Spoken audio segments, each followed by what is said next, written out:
Roger Decoster has retired as the manager of the U.S. Motocross of Nations team, capping a 44-year career in which he guided the U.S. riders to 25 titles. That's an incredible stat when you think about it. 25 out of 44. Technically, I'm reading this from RacerX. He managed the MX of Nation Team USA 36 times, 4 of those in the Trophy de Nations. That was prior to 1984, which they featured 250 motorcycles.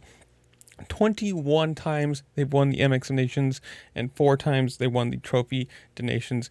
What an incredible...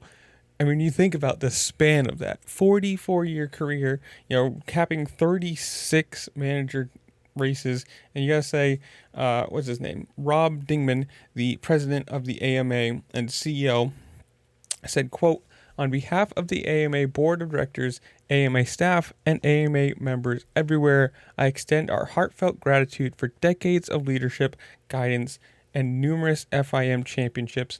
Roger, we couldn't have done it without you." Now, obviously, this is him just retiring from this. He's still involved with the KTM side of things, so who knows where this is going to go. Obviously, they need to find another manager for the race that is coming up this year. I've seen a bunch of people talking about Lars, but that also kind of brings in some problems. I mean, not that Roger Decoster doesn't. I mean, obviously, he's managed the KTM side of things for a while, and obviously you're not having only KTM riders on the team. But people saying, they want Lars racing or managing the U.S. team, but they were complaining because he's the manager, or the team manager of both the Lawrence brothers who are going to be racing for Australia. Who knows? It's kind of a up in the air thing, I think, at the moment. And we do have a quote from Decoster saying, "I always wanted our sport to become bigger, more important, and more respected around the world.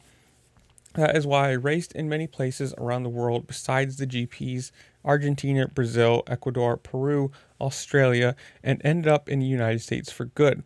For me, the Motocross of Nations became the single biggest race of the year, and I'm very thankful for the U.S. riders and all the people who supported this event with all their best efforts and gave me the support to fulfill my dreams. Thank you all." Now, obviously, the bigger question, too, this year is who's going? Shea Sexton, Tomac, Deegan, or Plessinger, or, who knows? I think at this point, it's obviously Deegan in the 250 side. That's probably pretty well decided. I mean, he definitely should.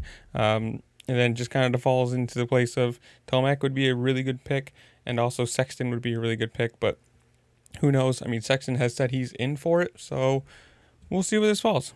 Comment down below, though. You guys tell me, who do you think is going to be the new manager? Who do you want to be on the team for this year? Whatever it is, comment down below. Tell me what you think. While you're down there, make sure to like, share, subscribe. Do all the fun things this platform lets you do, because it really just helped me out. I appreciate it. And with that, I'll see you later. Peace.